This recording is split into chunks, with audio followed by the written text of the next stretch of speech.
Good afternoon, everybody. Thank you for allowing me the opportunity to come and visit with all of you and wear my tennis shoes. It's been a busy week, and I'm just so grateful to get the chance to discuss our Homeland Security mission, and thank you for all of your partnerships. You have just been absolutely incredible in working with us to fulfill our mission each and every day. For 22 years, know that this organization and its members have facilitated safety of the American people each and every day, and you bring together experts and industry leaders and innovators to do so. I want to give a special thanks to Megan as well for her leadership as the executive director here at the Homeland Security and Defense Forum. She has been here for 13 years and has led with excellence. I also want to thank our acting deputy commissioner, I don't know if he's still here, John Modlin, who's here with CBP, our El Paso sector interim chief patrol agent, Walter Slozer, who also is speaking with you today, maybe already has, and then David as well, who is a former CBP acting commissioner. So grateful for them and their leadership and sharing their expertise and wisdom with all of you.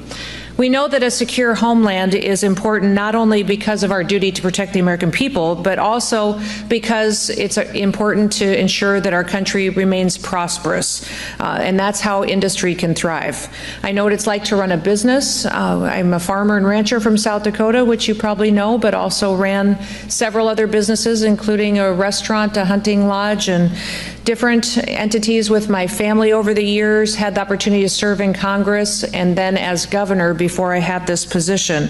But that experience all comes to play when it comes to making decisions not only on safety and security, but also how to do so in a way that's accountable to the American taxpayer. So what does the Trump administration under President Trump's leadership want? What do they want to do as far as building partnerships with all of you? What are our goals? And that is what I'm here to discuss with you today. The president wants a country where our citizens can live in peace, where business is booming and opportunity abounds for all of those who play by the rules and follow the law. Today, I'm happy to tell you that President Trump is indeed making America safe again. And I think all of you know that from what you see out on our streets and in our communities today. And he's setting records and breaking records in the process. When President Trump returned to office, one of our top priorities was getting the Department of Homeland Security back on track. As you know, in many situations, our law enforcement officers weren't allowed to do their jobs. People and departments and components under our umbrella were off mission and were not doing the duty that they needed to protect America. For 4 years, the Biden administration pulled DHS and other vital parts of our national security away from our core missions. There's no clearer example than the disastrous open border policies that we saw perpetuated and the invasion which was facilitated by the administration. They brought crime and violence and unprecedented drugs to our communities. Terrorists flooded our country, and countless citizens of adversarial countries waltzed right over our border. Customs and Border Protection was prevented from doing its job, and worse, they were used many times to funnel aliens in as quick as possible. President Trump has put an end to that, delivering the most secure border in American history. In fact, we've just reached our 7th month of 0 illegal aliens released into our streets. Border crossings are down over 93% year over year. Meanwhile, we're removing illegal aliens who came in under the Biden administration. By the end of this year, 2.5 million illegal aliens will have left our country. That includes over 600,000 that were detained and deported, but 1.9 million virtually have left voluntarily through our communication efforts, through the efforts of facilitating plane tickets, and also $1,000 reimbursements for those who choose to go home voluntarily with the opportunity to come back the right way someday. We have seen an incredible amount of interest in fixing things that have been done wrong in the past. As a result, we have also deterred countless would-be border crossings from entering into our country. DHS, as you know, was founded after 9/11. It was founded to put all of the government agencies and components under one umbrella to fight terrorism and to protect the homeland, and that's exactly what we're doing under President Trump. From January to November of this year, ICE alone arrested and removed over 1,100 known or suspected terrorists that were on our terrorist watch list from January through November. And we're driving that number up every day. That is not counting the individuals that were arrested and encountered by other agencies or departments. President Trump has designated many cartels and gangs, other criminal groups such as foreign terrorist organizations, and designating them under that allows us to go after those killers with more tools than we've ever had before. Through our Homeland Security Task Forces, which I co-lead alongside our Attorney General Pam Bondi, DHS is working with other departments as well as our international partners and organizations to crack down on cartels and terrorists and other transnational criminal organizations. Since late August, the Homeland Security Task Force has seized more than 461 metric tons of drugs and millions of dollars in assets. Last weekend, CBP under the Homeland Security Task Force stopped nearly 6,000 pounds of meth from coming into the country from San Diego at a port of entry. And that bust would not have happened without the robust security that we have at the border. The bottom line is that we're driving the cartels out of business, and we're ending an industry that profits off of the deaths of millions of Americans. Fentanyl traffic across our border at the southern border is down 56%, and that means that fewer families will have to live with the pain of losing a loved one. We're taking the fight to make America safe again to our enemies, and we're going after them on the high seas as well. We know that our maritime borders need to be defended, and since January, the U.S. Coast Guard has seized enough cocaine to kill 177 million Americans. That's 2/3 of our country's population. By keeping criminals and terrorists and drugs out of our country, we're saving American lives, and we're sparing American families from the pain of illegal alien crime and the heartache of drug addiction and fentanyl poisoning. But we know that our threats are ever evolving, and that's why you're here, and that's why I'm grateful you made it a priority to be here today. We need the improved technology, the intelligence, and the expertise that you bring to the table to stay ahead of our enemies. Thanks to the big, beautiful bill, we have funding that we can make sure that the Department of Homeland Security has what we need to get equipped to prepare for the future. We focus on merit. We're ensuring that we get the best products so that we can keep the American people as safe as possible. And as a result of everything that we've been doing, Americans are getting back to work after years of illegal aliens taking their jobs and flooding our market and using those resources to support other entities besides American families. In the first 8 months of the Biden administration, 88% of new jobs went to foreign-born workers. In the same period under President Trump, 100% of American jobs went to American-born workers. Overall, that's more than 2.5 million Americans that went back into the workforce.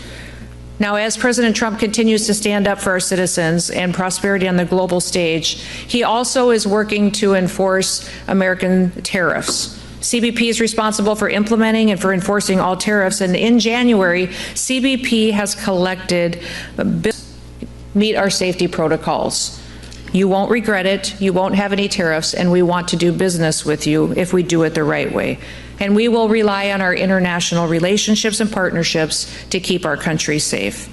As President Trump's DHS secretary, it's been an absolute honor every single day to get up and to have a purpose of safety and security with the United States and be able to negotiate with our international partners. And since January, we have secured, under the Department of Homeland Security, over 30 international agreements that don't just tighten our security operations, but they also help us with travel, and 17 of those I have personally signed with our international leaders. For example, the biometric data sharing partnership agreements that we've signed with countries in the Western Hemisphere have allowed us to identify threats to the United States and to the region. And these data exchanges have allowed us to better understand the movement of bad actors in the hemisphere and identify them if they come to the United States. Many of you have the technology and the innovation to help us do that even better. And among those that we have identified, we have found nearly 100 known and suspected terrorists just from those agreements that we've signed in the last several months. America is not just a nation that is important, but it also needs to refocus on being the Arctic nation that it is, and we have been since the 1850s. Under President Trump, we're finally acting like it. We need to revamp our shipbuilding industry to revitalize the Coast Guard to help defend it. And last month, I hosted the ministers from Canada and Finland here in D.C. to continue our icebreaker collaboration effort, our ICE Pact, to strengthen our maritime capabilities, to rebuild America's shipbuilding industry, and to increase our presence in the Arctic region to deter our adversaries. ICE Pact brings together the governments of our countries, our three nations, and it brings private industry in from all three countries. I'm sure you've read and heard about what that really has done to establish the shipping industry here in the United States. For example, the Canadian shipbuilder Davies has pledged over $1 billion to acquire and to modernize the American shipyard assets in Texas for the production of icebreakers right here in the United States. 2 multi-purpose icebreakers are proposed for construction in Finland by the American-owned Bollinger Shipyards and the Canadian-owned company of Seaspan. And working with the Department of Labor, we've deployed millions of dollars in grant programs to create the International Shipbuilding Fellowship, which will fund opportunities for American workers to travel to Finland, to learn from them and their expertise, and to bring that skill set back here at home to deploy. We're doing all of that because the American people deserve the security, they deserve the prosperity, and the future that will come from it. And we need groups like you to make it happen. You are the innovators. You see the challenges that are coming and you help us tackle them with your expertise and your knowledge. You create the solutions that propel us forward, and you don't give up until you do. And that's really what the American spirit is. It's what drives us forward as a nation. We're all doers, and we always have been. As my dad raised us, he told us we don't complain about things, we fix them. And I want to thank you for being here today to help us do exactly that. That's exactly how our ancestors carved 13 colonies out of an unforgiving wilderness. It's how we tamed the Wild West, it's how we founded a nation, and it's how we landed on the moon. That spirit that built America is what made us great, and we need a lot more of it. What do we need from industry? We need your technology. We need your wisdom, your expertise. We need agility. We need you to be quick and fast and deploy. Under the Department of Homeland Security, I have personally reviewed over 9,000 contracts myself to ensure that they're not only the correct contracts we should be signing as far as deploying resources, but to do it quickly and be accountable to taxpayers. Know that when you work with us, that it will meet a need that we have to secure the homeland, but also that it will be something that is appropriate and correct, will be evaluated, and will be deployed at an efficiency to the taxpayer. We have saved over $13 billion at the department just by reviewing and renegotiating contracts, making sure that we're doing the right thing and stretching every single dollar as far as we can to take care of people and to keep them safe. We need your new solutions to meet the threats of tomorrow so that we can build an America where we can protect America and where we can uphold the principles and the law for which it was founded. If you care about all of that, and if you want to be a part of the team and continue to help us, gosh, that would be absolutely fantastic. We need you. We face more threats than we ever have before, not just from enemies that are here within our borders, but from those far beyond. Not just from individuals, but from groups, cartels, terrorists, and even other countries that wish to take America out.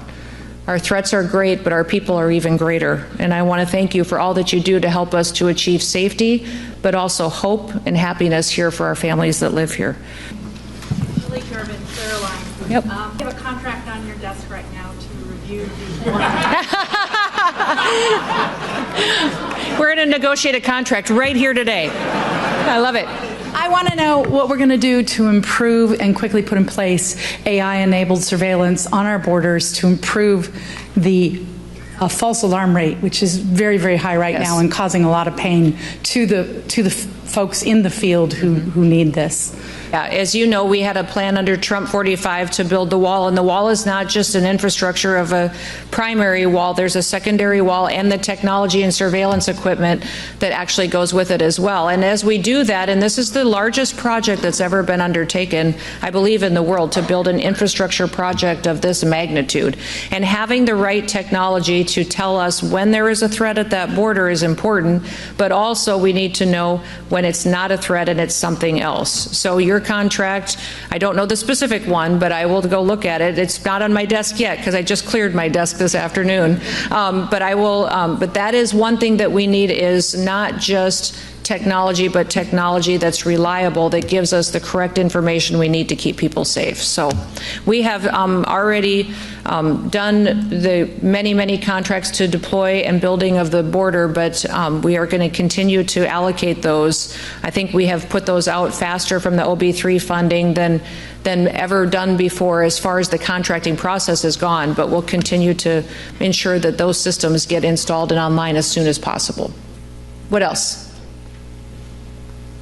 She shut it down, didn't she? With the yes, sir. Last one, and then I better let you get back to business. Ma'am, not a question, but I'm not going to speak for everybody here, but for me, just want to say keep it up. Oh, thank you. I appreciate it. I appreciate it. Well, God bless you. You have a wonderful day. Thank you, everybody.